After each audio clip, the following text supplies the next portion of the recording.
Ro'zaning salomatlikka ta'siri. Mo'minlarning ushbu ibodatni ado etishga muhabbatlari va shijoatlari yanada oshishi uchun tibbiyotga asoslanib, ro'zaning foydalarini ochib berishga harakat qilamiz. Olib borilgan tadqiqotlarda ro'za qon bosimining ko'tarilishi bilan bog'liq 100 dan ortiq kasalliklarga davo bo'lishi aniqlangan. Xususan, ro'za qon bosimining ortishi, qandli diabet, surunkali astma, nafas olish, yurak, jigar, allergiya, surunkali ekzema, teri kasalliklari kabi juda ko'plab kasalliklarga shifo bo'ladi. Ayniqsa ro'za yurak saratoni, miya xurujiga qarshi samarali sanaladi.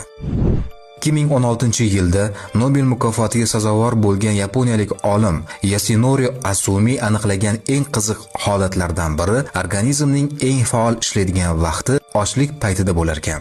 Ya'ni ochlik orqali odam organizmi birinchi o'rinda o'zidagi turli darajada zararlangan, kasallangan keraksiz hujayralardan qutulib, ularni energiyaga aylantirib iste'mol qilib yuborar ekan.